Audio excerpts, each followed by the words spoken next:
In this short tutorial, I will show you how to mention someone in an Instagram story.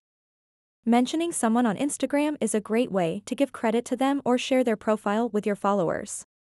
To get started, open up the Instagram app, and then, for the purpose of this video, let's create a new story. To do that, tap on the plus button at the bottom center, then select the story option. I'm going to upload a photo. Then, create your story as you normally would. And then simply post that story on Instagram. What you want to do next is tap your story. After that, tap More at the bottom right corner of the screen. Then tap where it says, Add Mentions.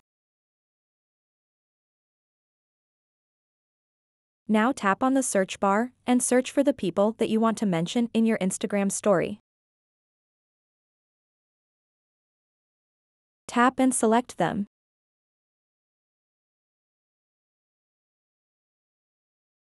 Tap Add to mention them and finish the process. So that wraps up this tutorial. If you have any questions about this whole process, please let me know in the comments section below. And if this video helped you out, please give it a big thumbs up and subscribe to this channel for more tutorial videos like this one. Thank you so much for watching and have a good day.